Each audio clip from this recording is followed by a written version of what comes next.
So crazy. Yeah. Congrats, by the way. Thank you. And so I'm curious is like why you, right? Like why you lived with people when you were homeless, right? There's other homeless people around. What was the difference of what got you out of it versus what so many people end up staying in it for? I think I wasn't built for it. I'm not tough enough to survive on the streets, and a lot of people are. There are people that can be filthy for months and weeks and years at a time. I'm not one of those people. I hated the way I smelled. I hated the way that I looked. I hated the way everything smelled and looked. I didn't like being hungry.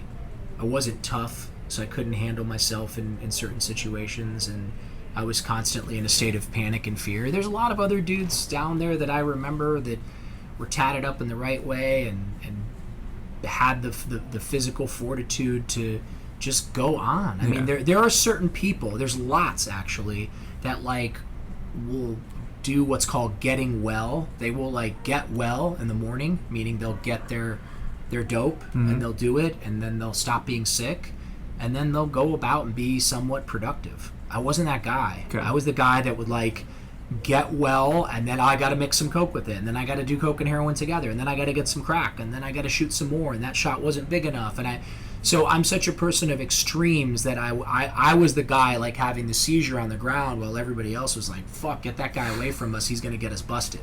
You know? I wasn't built for the streets. My seeking oblivion wasn't congruent in long-term survival on the street. So how did I get out? I think the grace of God, the generosity of a lot of people. I mean, Bob Forrest definitely helped to save my life. There were people in my early recovery like Lou Gossett Jr. and this lady Sherman and this lady Cindy Landon, this woman Pietra Thornton. There was a lot of people in my early recovery that just helped me. They would just lend me a helping hand. And when I say help me, meaning I was working and I was willing to work. And I was willing to do anything. I'll clean your apartment, I'll wash your car, I'll walk your dog, I'll do anything. I don't care. And when people see that, then they're willing to help.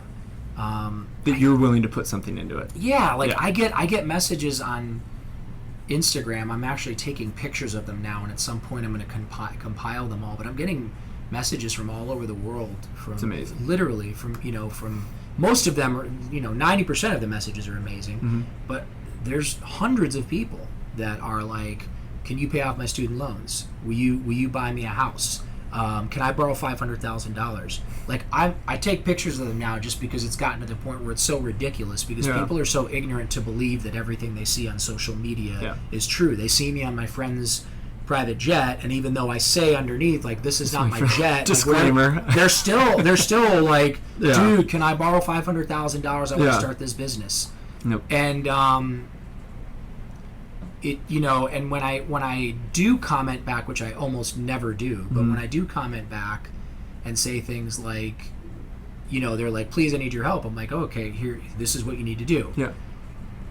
Get off social media and go get as many jobs as you can and work as many jobs as you can and do what I did. Work 18 to 20 hours a day, 7 days a week, and save every single penny. Find an arrangement. Find an arrangement where you can live rent-free, whether that's back at your parents' house or at somebody else's house in exchange for room and board. Keep your burn rate essentially at zero. Find a job where you can eat at. Like, that was one of the best things I had going for me when I was working at those rehabs, was there was always food.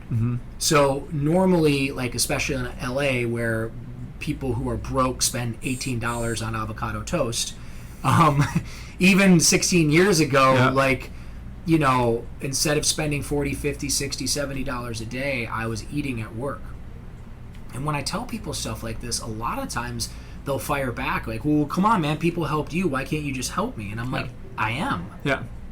Like, it doesn't work the other way.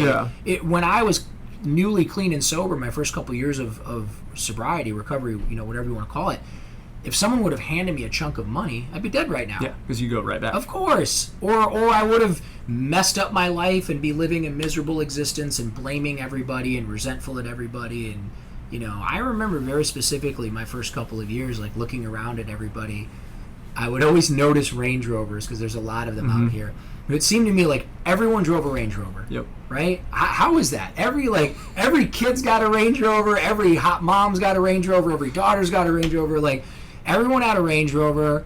Everyone had a dog. Everyone had a girlfriend. Everyone came from a great family except me. Like, that was sort of like my mentality. And like, I would see a beautiful couple walking together, and it got to the point where before I could even say it, my friends would jokingly go, "You're never gonna get that, man." And I'd be like, "Right? I'm never gonna get that." Yeah. And as long as I believed that, I was never gonna get it. Mm-hmm. And I mean, even 7 years in, 8 years in, I used to make comments to my girlfriend at the time, like, "We got to get out of Malibu because we're never going to be able to afford a house here. We're never going to be able to afford a house here." And she would say, like, "How do you know?" And I would get so mad. I'm like, "Look around. Yeah. Look at these prices. Like, we are never going to be able to afford a house here." As long as I believe that, It'll be true. I never would.